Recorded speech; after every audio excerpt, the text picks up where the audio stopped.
اللہ تبارک و تعالیٰ نے حضرت خضر علیہ السلام کو نبوت عطا فرمائی تھی۔ مختلف روایات ہیں، بعض روایات سے معلوم ہوتا ہے کہ ولی ہیں، بعض روایات سے معلوم ہوتا ہے کہ نبی ہیں، لیکن اکثر مفسرین کی رائے یہی ہے کہ وہ نبی ہی تھے، کیونکہ بہت سے معاملات ایسے ہیں جن سے معلوم ہوتا ہے کہ یہ نبی ہی تھے، تبھی یہ معاملات پیش آئے ہیں۔ تو حضرت ابراہیم علیہ السلام کے زمانہ میں یہ نبی تھے، اس کے بعد یہ چلے آئے، یعنی 90 دن کی چلتی آئی، تو ان کی کوئی مخصوص امت نہیں تھی کہ جن کو یہ دعوت دیتے ہو وہ ان کی امت کہلاتی، ان کی کوئی مخصوص امت نہیں تھی۔ اللہ تبارک و تعالیٰ کی طرف سے نبی تو تھے لیکن کوئی مخصوص امت نہیں تھی۔ اور روایات سے معلوم ہوتا ہے کہ یہ زندہ رہیں گے، زندہ تھے اور زندہ رہیں گے یہ، یعنی جب مسلم شریف کی روایت سے معلوم ہوتا ہے کہ جب دجال نکلے گا اور وہ شخص جس کو دجال 2 ٹکڑے کر دے گا تو یہ حضرت خضر علیہ السلام ہی ہوں گے۔ مسلم شریف کی روایت سے بات معلوم ہوتی ہے کہ دجال جو ان کو 2 ٹکڑے کر دے گا، ان سے پہلے کہے گا کہ مجھے نبی مانتے ہو، مجھے خدا مانتے ہو کہ نہیں مانتے ہو؟ تو حضرت خضر علیہ السلام فرمائیں گے کہ میں تمہیں خدا نہیں مانتا۔ پھر دجال ان کے 2 ٹکڑے کر دے گا، اور 2 ٹکڑے کرنے کے بعد درمیان میں سے گزرے گا، اور گزرنے کے بعد دوبارہ لوٹ کر آئے گا اور آ کر انہیں جادو کے ذریعے دوبارہ زندہ کرے گا، تو کہے گا اب تو مجھے خدا مانتے ہو نا؟ تو حضرت خضر علیہ السلام فرمائیں گے کہ نہیں، اب تو مجھے اور بھی یقین ہو گیا ہے کہ تو دجال ہی ہے۔ اور پھر اس کے بعد یہ دجال انہیں دوبارہ قتل کرنے کی کوشش کرے گا لیکن وہ انہیں قتل نہیں کر سکے گا۔ تو اللہ تبارک و تعالیٰ نے ان کو لمبی زندگی عطا فرمائی تھی، تو فرمائے کہ قال ذلك ما كنا نبغي، وہ مقام ہے جہاں اس کو ہم تلاش کر رہے تھے۔ تو اب انہوں نے آ کر حضرت خضر علیہ السلام کو پایا ہے اور فرمایا کہ ہم نے ان کو رحمت دی تھی اپنی طرف سے، وَعَلَّمْنَاهُ مِن لَدُنَّا عِلْمًا، اور ہم نے ان کو اپنی طرف سے علم دیا تھا۔ یعنی وہ چیزیں علم کے اعتبار سے وہ چیزیں بعض جو حضرت موسیٰ علیہ السلام کو عطا نہیں ہوئی تھی، جیسے کہ آگے تذکرہ چلا آ رہا ہے، تو یہ چیزیں ایسی تھیں کہ جن کے بارے میں حضرت موسیٰ علیہ السلام کو معلوم نہیں تھا، وہ اللہ تبارک و تعالیٰ نے ان کو علم عطا فرمایا تھا۔ بعض چیزیں ایسی ہوتی ہیں جزوی اعتبار سے کوئی آدمی دوسرے سے علم میں بڑھ جاتا ہے، جزوی اعتبار سے، کلی اعتبار سے، جیسے کہ حضور صلی اللہ علیہ وسلم کو اللہ تبارک و تعالیٰ نے علم عطا فرمایا ہے، تو کوئی آدمی کسی جزوی بات کے اعتبار سے آگے بڑھ جائے تو اس سے افضل تو نہیں کہا جا سکتا۔ جیسے کہ حضور صلی اللہ علیہ وسلم کو اللہ تبارک و تعالیٰ نے علم بھی عطا فرمایا ہے، عبادات بھی عطا فرمائی ہیں، تو کوئی آدمی ایسا کرنا شروع کرے کہ وہ پورا سال ہی روزہ رکھے، حضور صلی اللہ علیہ وسلم تو پورا سال روزہ نہیں رکھتے تھے، تو کوئی آدمی پورا سال ہی روزہ رکھے تو وہ کیا یہ نہیں کہا جا سکتا اس عمل کی وجہ سے کہ یہ حضور صلی اللہ علیہ وسلم سے بڑھ گیا ہے؟ جزوی اعتبار سے تو عبادت کے اعتبار سے آگے بڑھا ہے، لیکن اس جزوی اعتبار سے آگے بڑھنے کی وجہ سے یہ حضور صلی اللہ علیہ وسلم سے افضل تو نہیں ہو سکتا۔ تو بعض معاملات ایسے ہوتے ہیں کہ جزوی اعتبار سے کوئی آگے بڑھ جائے تو اس کو ان سے افضل نہیں قرار دیا جا سکتا۔ جیسے بعض چیزوں کے اعتبار سے اللہ تبارک و تعالیٰ نے حضرت خضر علیہ السلام کو علم عطا فرمایا تھا، تو اب یوں نہیں کہا جا سکتا کہ یہ حضرت موسیٰ علیہ السلام سے افضل تھے، اگرچہ دونوں ہی نبی تھے۔ جب یہ دونوں حضرات کنارے پر پہنچے ہیں، کشتی سے نیچے اترے ہیں، تو سامنے ایک بہت بڑا میدان تھا، وہاں بہت سے لوگ کھیل رہے تھے، بڑے لوگ بھی کھیلنے والے تھے، چھوٹے بچے بھی کھیلنے والے تھے۔ تو حضرت خضر علیہ السلام نے ایک بچے کو دیکھا، اس کو پکڑا، اس کو اٹھا کر زمین پر مارا، جس سے وہ زخمی ہو گئے انتہا درجے کا، پھر چھری کے ذریعے اس بچے کی گردن کو الگ کر دیا۔ اب تو حضرت موسیٰ علیہ السلام کو بڑا غصہ آیا، کیونکہ حضرت موسیٰ علیہ السلام تو ایک شریعت کو بیان کرنے والے ہیں، رسول ہیں، اور حضرت خضر علیہ السلام نبی ہیں۔ رسول اور نبی میں یہ فرق ہے کہ رسول وہ ہوتا ہے جسے نئی شریعت دی گئی ہوتی ہے، نئی کتاب دی گئی ہوتی ہے، اور نبی وہ ہوتا ہے جو پچھلے نبی کی پیروی کرنے والا ہوتا ہے، اسے نئی شریعت نہیں دی گئی ہوتی ہے، نئی کتاب نہیں دی گئی ہوتی ہے۔ خضر علیہ السلام تو نبی ہے اور موسیٰ علیہ السلام رسول ہے، تو ان سے کہاں یہ بات برداشت ہوتی ہے کہ جو بات میری شریعت کے خلاف ہو تو کیسے برداشت کر لوں کہ ایک جان جو بے گناہ ہے اس کو آپ نے قتل کر دیا ہے۔ اور بے گناہ اس لیے فرمایا کہ اگر اس سے گناہ سرزد بھی ہو جائے، نابالغ سے کوئی گناہ سرزد بھی ہو جائے تو اس کو شریعت میں یعنی شریعت میں اللہ تبارک و تعالی نے اس کو کیونکہ احکام کا مکلف نہیں بنایا ہے، تب بھی اس کا یعنی مکلف نہیں بنایا ہے تو اس لیے اس کا گناہ نہیں لکھا جاتا ہے اعمال نامے میں۔ حدیث پاک میں آتا ہے کہ 3 شخص ہیں جو مرفوع القلم ہے، جیسے پاک مفہوم کہ 3 شخص ایسے ہیں کہ جو مرفوع القلم ہے، ان کا گناہ نہیں لکھا جاتا یہاں تک کہ فرمایا کہ ایک بچہ ہے جب تک کہ وہ بالغ نہ ہو جائے اس کا گناہ نہیں لکھا جاتا۔ اس طرح مجنون ہے، پاگل ہے، جہاں تک کہ وہ یعنی سمجھدار ہو جائے اس وقت تک اس کا گناہ نہیں لکھا جاتا ہے۔ حقیقتاً ایک ہوتا ہے بناوٹی پاگل بنا ہوا ہونا لوگوں کے سامنے، وہ مراد نہیں ہے، بلکہ وہ جو حقیقتاً مجنون پاگل ہو اس کا گناہ نہیں لکھا جاتا، اس کو شریعت کے احکام کو مکلف نہیں بنایا جاتا۔ اور تیسرا شخص جو سویا ہوا ہو حتیٰ یستیقظ، یہاں تک کہ وہ بیدار ہو جائے، وہ بھی حکم کا مکلف نہیں ہوتا۔ ایک آدمی سویا ہوا ہے، جیسے کہ فرض کرے ایک آدمی یعنی وہ گہری نیند سو گیا ہے جس کی وجہ سے اس کی فجر کی نماز رہ گئی ہے، اور تو اس کو وہ گناہگار نہیں ہوگا۔ اب یہ اٹھ گیا ہے تو اب اگر اس نے نماز ادا نہیں کی ہے تو گناہگار ہوگا۔ کوئی آدمی ایسا ہے کہ وہ بعد میں اس کو موقع بھی ملا ہے، اسے قضا نہیں کرتا ہے تو گناہ لکھا جاتا ہے اس کا۔ اس سے مراد یہ ہرگز نہیں ہے کہ کوئی آدمی جان بوجھ کے فجر کی نماز کے وقت میں سویا رہے کہ مجھ پر تو حکم لاگو نہیں ہوتا ہے، یہ مراد نہیں ہے۔ مراد یہ ہے کہ اگر واقعتاً ایسا عذر ہو گیا جس کی وجہ سے اس کی آنکھ نہیں کھل سکی تب گناہگار نہیں ہوگا، لیکن جان بوجھ کے ایسا معاملہ کرنا، ایسے اسباب پیدا کرنا، اسباب سے مراد کوئی آدمی رات کو دیر تک جاگتا رہتا ہے جان بوجھ کے، دنیاوی کاموں میں خواہ لگا رہ جاتا ہے جس کی کوئی ضرورت ہی نہیں ہے اور اس میں لگا رہ جاتا ہے ساری رات،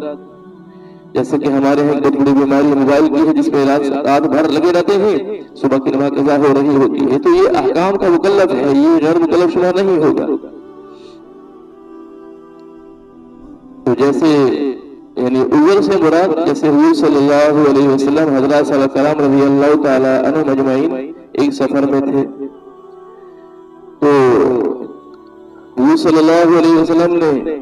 جب پڑاؤ ڈالا ہے تو آپ صلی اللہ علیہ وسلم نے حضرات صلی اللہ علیہ وسلم رضی اللہ تعالیٰ عنہ مجمعین سے فرمایا کہ آج رات کون پہرا دے گا جو صبح کو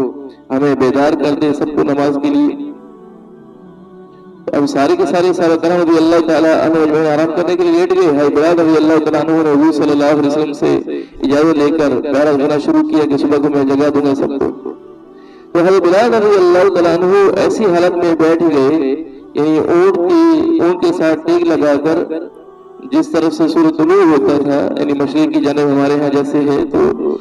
اس طرف جو ہے منہ کر کے بیٹھ گئے، اور یعنی مشرق کی طرف منہ کر کے بیٹھ گئے کہ جیسے ہی صبح کا وقت قریب ہوگا تو میں سب کو جگا دوں گا۔ تو جب ان کی آنکھ کھلی ہے، جب حضور صلی اللہ علیہ وسلم اور حضرات صحابہ کرام رضی اللہ تعالیٰ عنہ مجمعین کی آنکھ کھلی ہے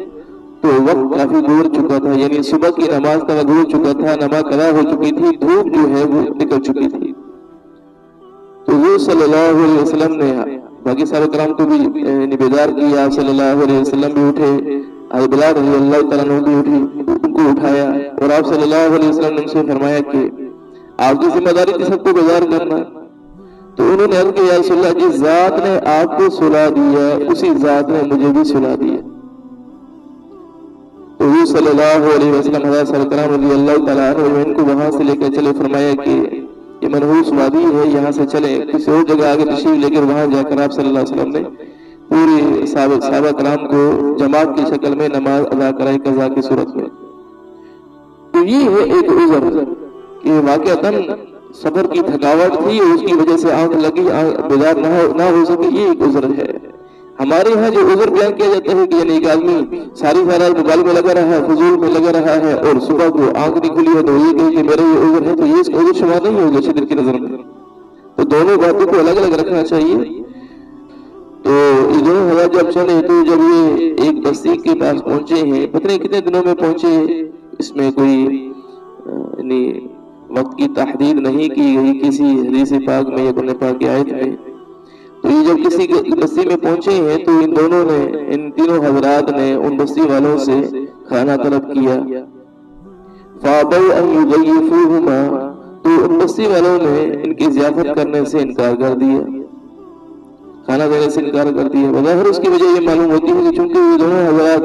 یہ تینوں حضرات بڑے مضبوط تھے، ماشاءاللہ نبی تھے چونکہ، اور اللہ تبارک و تعالیٰ نے بڑی صحت عطا فرمائی تھی، تو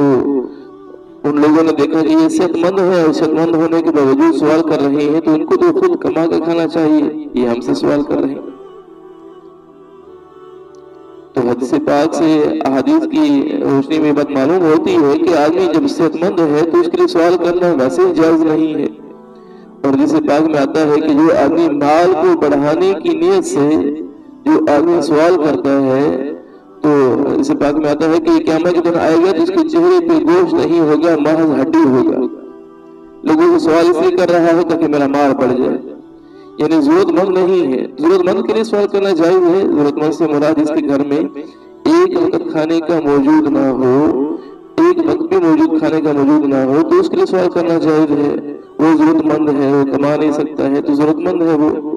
لیکن کوئی آدمی صحت مند ہے یا اس کے گھر میں کھانے کے لیے موجود ہے، وہ پھر سوال کر رہا ہے تو اس کو مال کو بڑھانے کی ہی فکر ہے. تو لہذا ایسے آدمی کے لیے جس پاک میں آتا ہے کہ قیامت کے دن جب آئے گا تو اس کا چہرہ محض ہڈی ہوگا، اس کا گوشت نہیں ہوگا.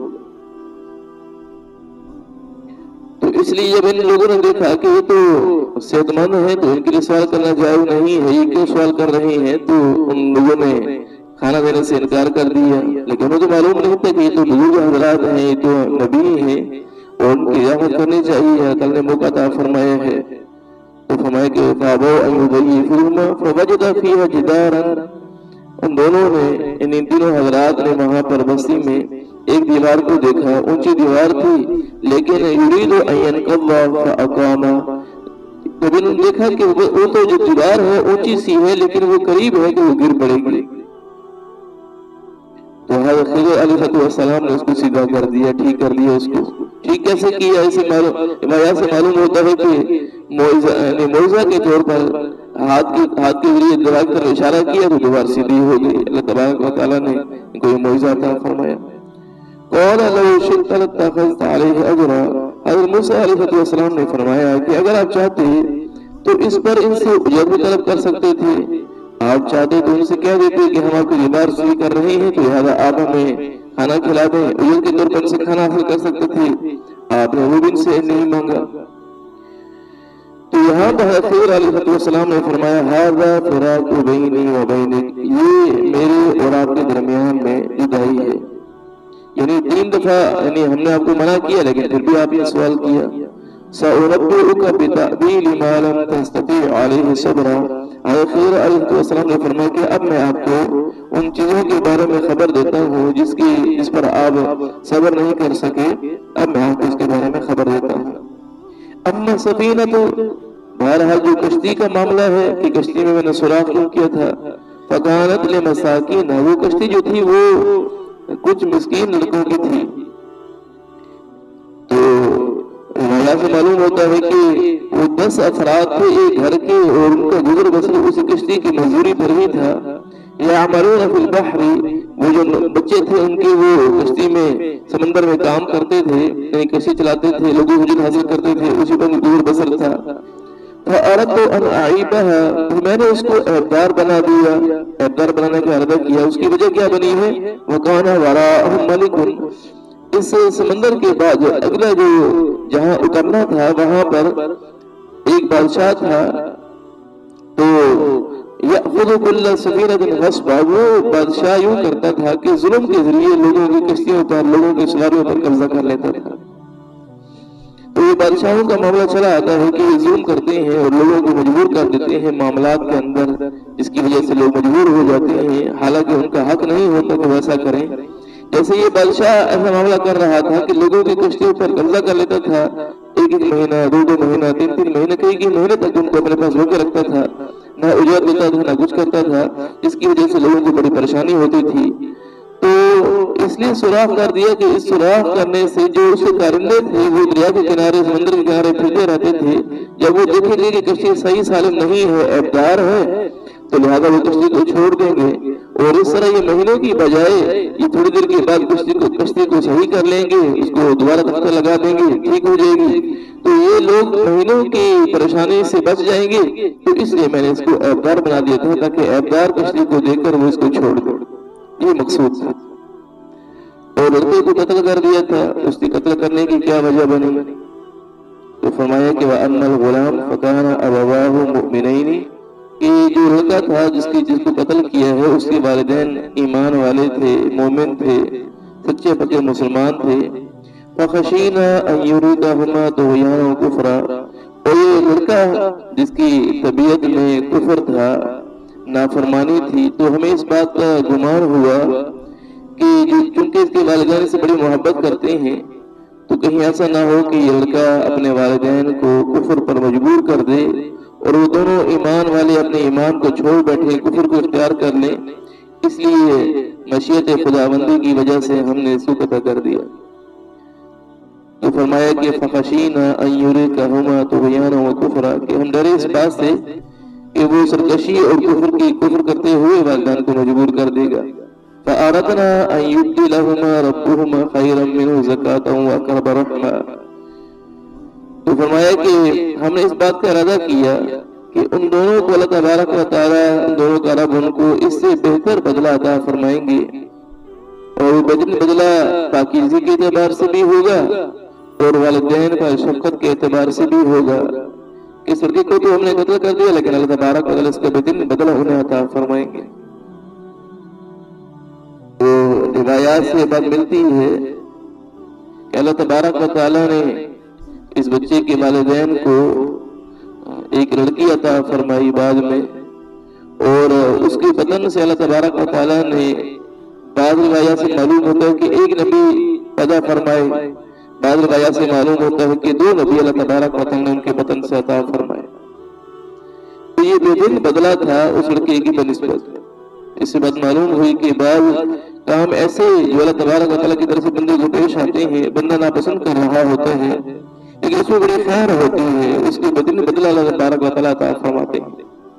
اس لیے اللہ تعالیٰ کی طرف سے جو بات طے ہو جائے اس پر اللہ تعالیٰ کا شکر ادا کرنا چاہیے، ہر حال میں اللہ تبارک و تعالیٰ کا شکر ادا کرنا چاہیے۔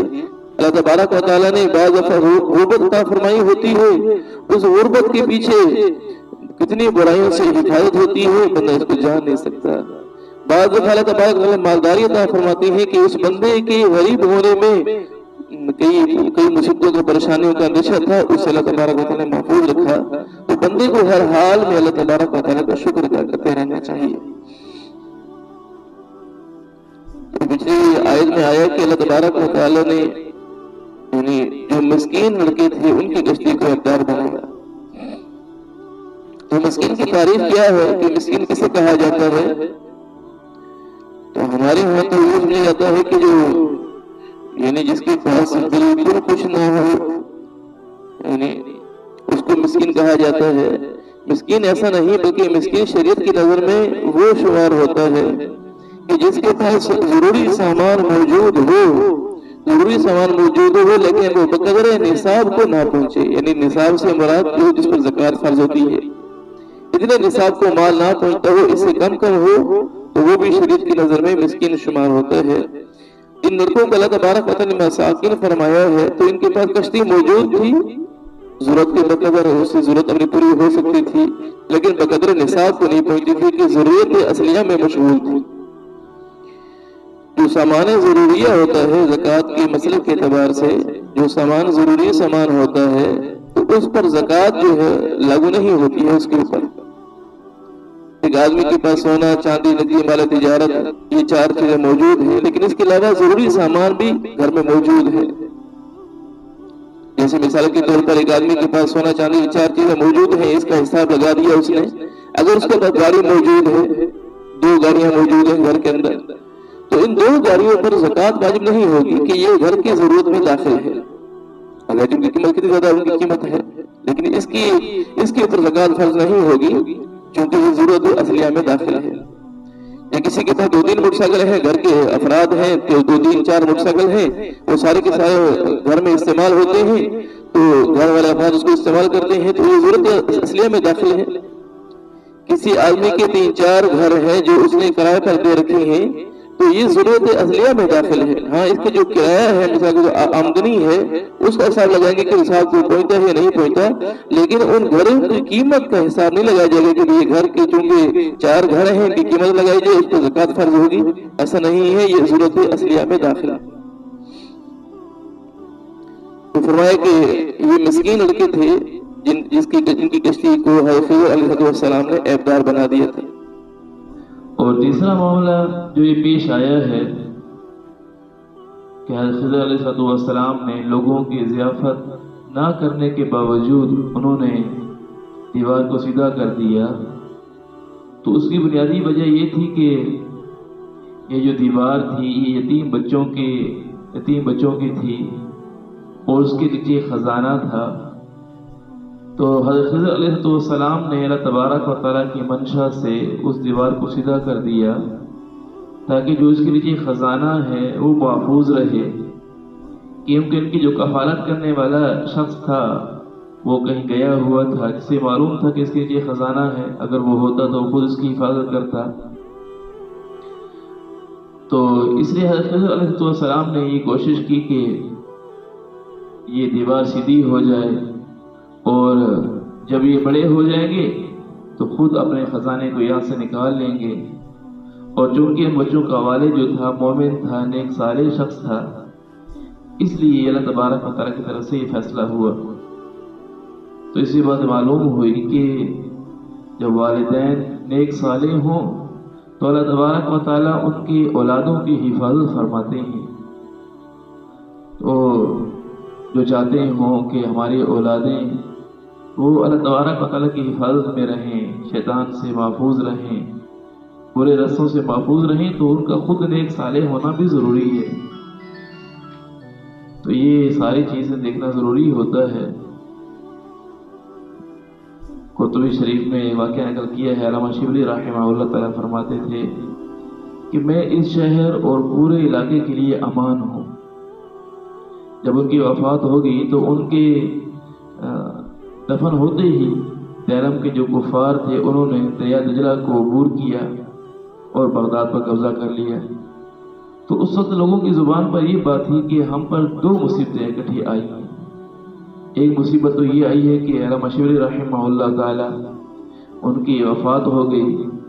اور دوسری مصیبت یہ آئی ہے کہ دیلم والوں نے ہم پر آ کر قبضہ کر لیا، ہمارے علاقے پر قبضہ کر لیا۔ دوسری بات معلوم ہوئی کہ جو اللہ والے ہوں ان کی وجہ سے اللہ تبارک و تعالیٰ اور لوگوں کی بھی حفاظت فرماتے ہیں، اس علاقے کی بھی، ان علاقے کے رہنے والوں کی بھی حفاظت فرماتے ہیں، جیسے اللہ تبارک و تعالیٰ نے اس مومن صالح کی اولاد کے خزانے کی حفاظت فرمائی۔ اس سے یہ بھی اشارہ ملتا ہے کہ لوگوں کو چاہیے کہ وہ علماء اور صلحاء ان کی اولاد کی حفاظت، ان کی رعایت، ان پر شفقت کرنا چاہیے ان کے۔ ہاں، جب وہ کفر اور فسق میں اور فجور میں صراحتاً جو ہے اس میں مبتلا ہوں تو علیحدہ بات ہے، اور جہاں تک ممکن ہو ان کی حفاظت کرنا، ان کی رعایت رکھنا یہ ضروری ہے کہ اللہ تبارک و تعالیٰ کے ساتھ ان کے والدین کا کافی تعلق ہے، اس لیے ان کی اولادوں کی رعایت رکھنا بھی ضروری ہے۔ اللہ تبارک و تعالیٰ ہمیں اس واقعہ سے صحیح سبق لینے کی توفیق عطا فرمائے،